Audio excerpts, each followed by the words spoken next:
Some of the greatest blessings in your life won't come from what God gives you. They'll come from what he keeps you from. See, we don't talk about that enough. We love the moments when God opens the door. We love the testimony of breakthrough. We love the part of the story where the miracle shows up. But what about when God closes the door? What about when he shuts it, locks it, and doesn't even leave a crack for you to peek through? And we stand there frustrated, confused, heartbroken, thinking we missed it. Like maybe we messed up somewhere. But could it be that the closed door wasn't punishment but protection? What if the no was actually the mercy of God? Let me tell you something. Closed doors are not curses. They're clarity. They're God saying, that's not it. They're God stepping in and saying, I love you too much to let you walk through that. We get so obsessed with why the door closed that we forget who is holding the key. You thought the rejection was personal. You thought the breakup was punishment. You thought the lost opportunity meant you failed. But maybe, just maybe, God saw what you couldn't. Maybe the thing you were begging him to open would have broken you if you walked through it. Think about it. Some of the things you cried over not getting, when you look back now, aren't you thankful? You didn't get the job, but God had a better position. The relationship didn't work out, but now you see how toxic it was. That door didn't open because your purpose was never on the other side of it. It just felt like it in the moment. See, we have a limited view. We see the door. God sees what's on the other side. We see the potential. God sees the full picture. And here's what I've learned. God doesn't just open doors of opportunity. He closes doors of destruction. Sometimes the very thing you think you need is the exact thing God is saving you from. And let me just say this, clarity doesn't always come immediately. Sometimes God closes the door and you don't get the explanation until months or even years later. You're in the dark hallway asking God why, and he's silent, not because he's punishing you, but because he's teaching you to trust him without needing all the answers. And that's hard. I know it is. It's hard when you prayed with faith, you fasted, you believed, and still it didn't work out the way you hoped. And you're left wondering, God, did you even hear me? But just because the door didn't open doesn't mean God didn't answer. Sometimes his answer is no.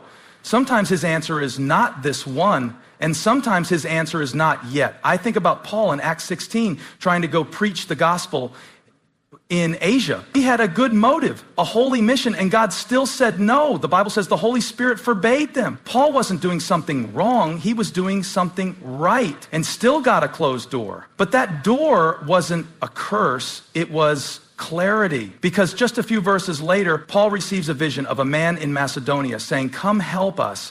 And it was that moment that opened the door for the gospel to spread in Europe. If Paul had forced his way into Asia, he would have missed what God actually had planned. So stop crying over doors God shut to reroute you. Stop blaming yourself for divine redirections. God sees what you don't.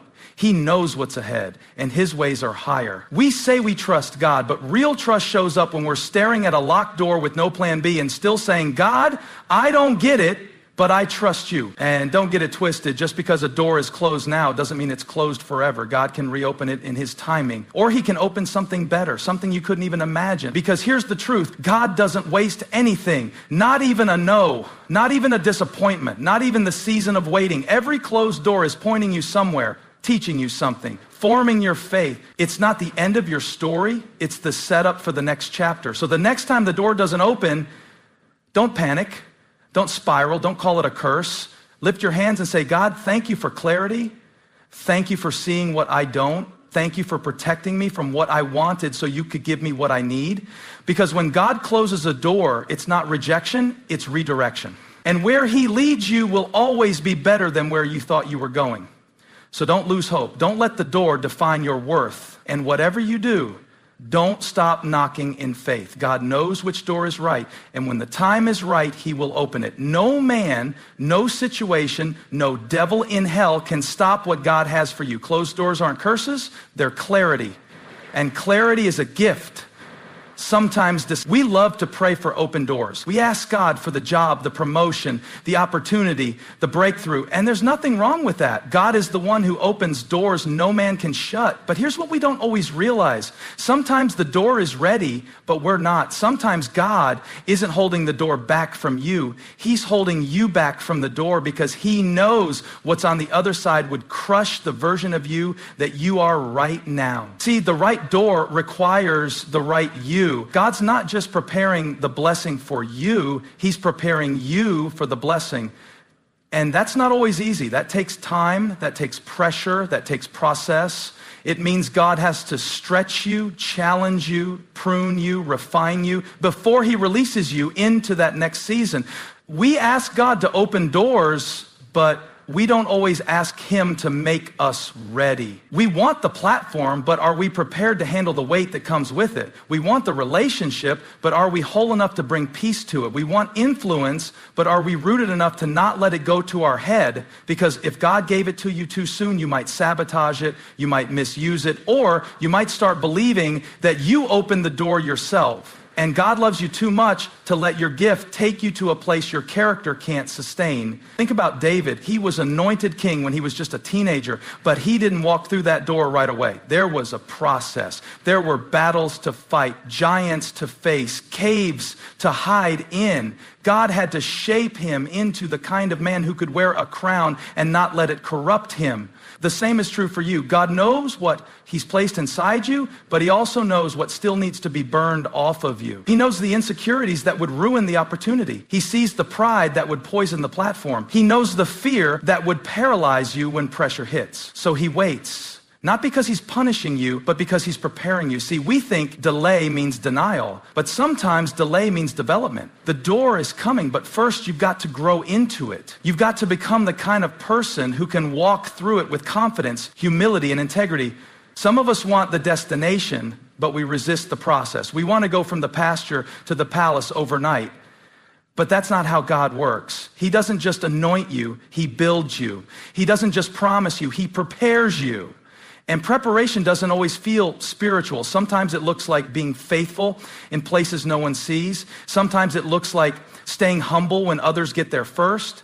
Sometimes it means waking up early, showing up consistently, doing the hard things, letting God confront the stuff in you that's been hiding under the surface. Because here's the thing, when God opens the right door, it won't be time to get ready, it'll be time to walk through it. And if you wait to prepare until the door opens, you'll miss it. You'll fumble it, or you'll walk into it full of fear and doubt because you didn't let God form the foundation he needed to build on. That's why this season matters. Even if the door hasn't opened yet, especially if it hasn't. This is the time where God is shaping you, teaching you, stripping away the parts of you that won't survive the next level. It's not a punishment, it's a process. It's not wasted time, it's preparation. The things you're going through right now, the lessons you're learning, the things you're healing from, the disciplines you're building, they're all making you into the person who will be ready when the door swings open. And let me tell you something, when it does open, when that moment comes, you're not going to have to force it. You won't have to beg your way in. You won't have to pretend to be someone you're not because you will fit the right door perfectly. You'll walk through it knowing this wasn't luck. This was God. This was refined, and you'll be able to stand in that room, in that role, in that relationship knowing you were made for it because God shaped you for it. So don't despise the preparation. Don't rush the process. Let God do what only he can do. Let him build the version of you that can handle what you've been praying for. Because the door is not just about access, it's about alignment. It's not just about getting what you want, it's about becoming who God called you to be. And when the right you meets the right door, you won't have to knock it down. It will open with ease because you'll know this is it, this is mine, this is what I was made for. Worry is exhausting, isn't it? It drains your mind, ties your stomach in knots, keeps you up at night staring at the ceiling, replaying every possible outcome. It tricks you into believing you're doing something productive. Like if you stress about it hard enough, maybe the situation will magically change. But let's be real, when has worry ever opened a door for you? Worry never built a bridge.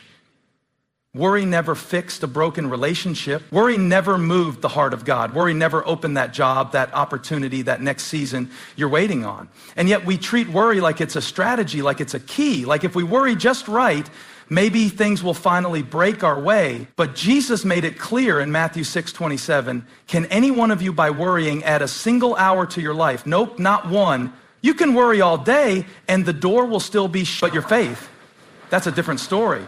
Your faith has power. Your faith moves heaven. Your faith shifts your focus. Your faith, not your fear, is what positions you for the door God is about to open.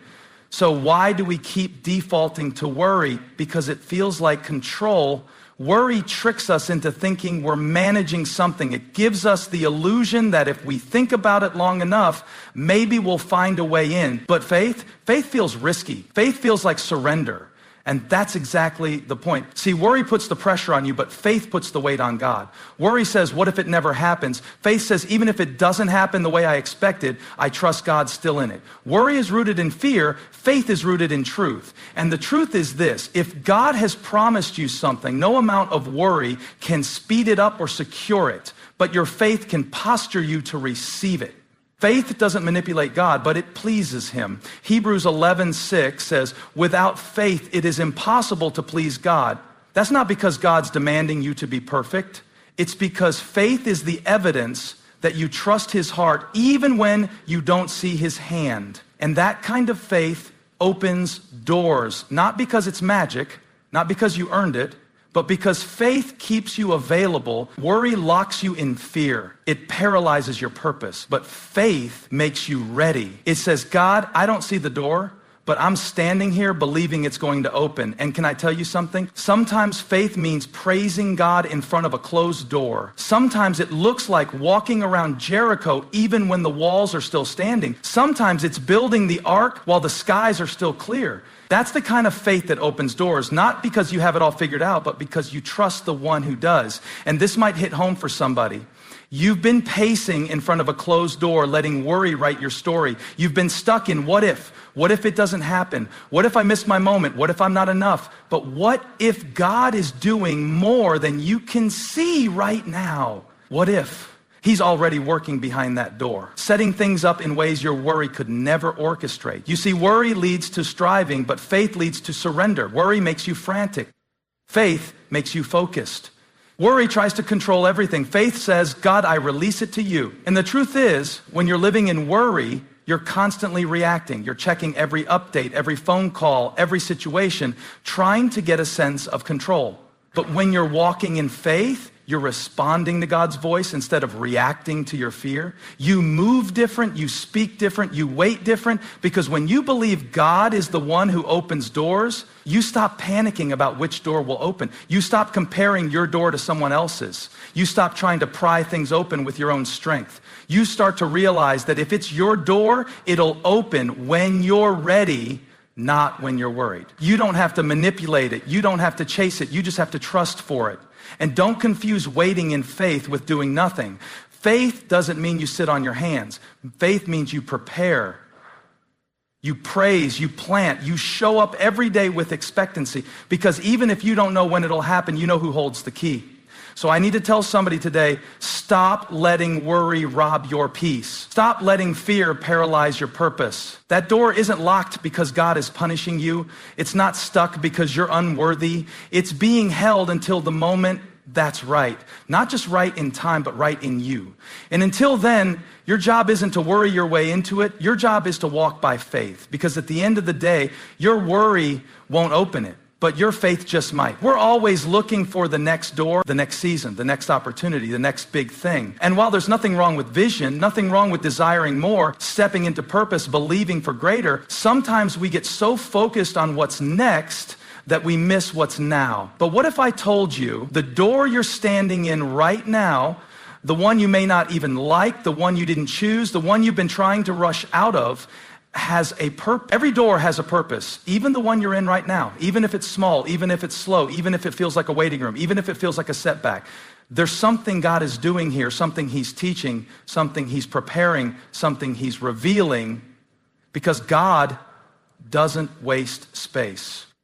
And he doesn't waste seasons. The door you're in right now might not be the final destination, but it is a necessary stop. See, we want the highlight reel. We want the moment the big door swings open. But God is often doing his deepest work behind the scenes, in the in-between, in the quiet, unseen, ordinary moments. The places you don't post about, the places nobody is applauding, the seasons where it feels like nothing is moving, but God is moving in you.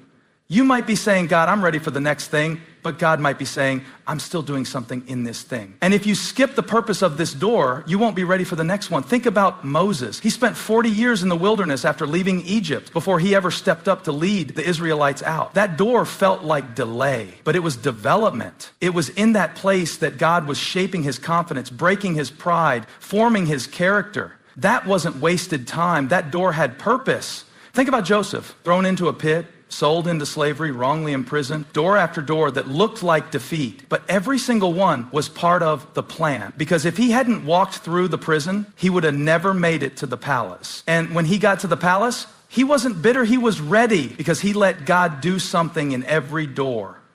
So let me ask you, what if the door you're in right now is part of your preparation? What if it's not just a delay, but a setup? What if the job you don't like is the place God's using to sharpen your work ethic, test your integrity, and develop your leadership? What if the relationship season you're in is growing your emotional maturity?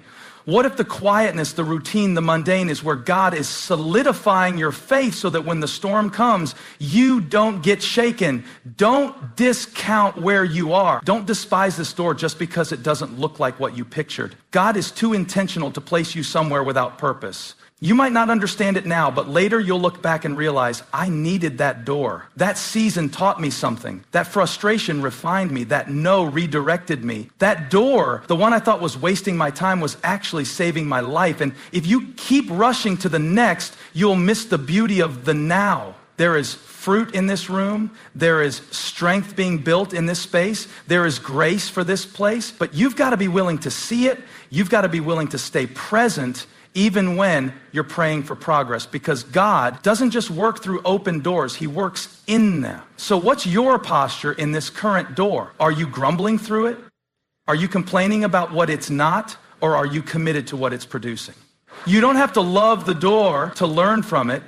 You don't have to understand the door to honor it. And honoring where you are is often the fastest way to step into where you're going. Paul said in Philippians 4:11, I have learned to be content whatever the circumstances. That's not passive. That's powerful. Contentment isn't giving up. It's saying, God, I trust that this door has a purpose, even if it's not the door I would have picked, because what God is doing in you is just as important as what he's doing for you. And if you let him, he'll use every hallway, every detour, every door to shape you into the person who's ready to walk in destiny, not just visit it. So don't waste this door. Don't sleepwalk through this season. There's something here. Something to learn, something to cultivate, something to give, something to receive. And when the time comes and the next door opens, you'll walk through it with peace, not because you forced it, but because you grew into it, because you honored the one you were in. Every door has a purpose, even this one. Even now,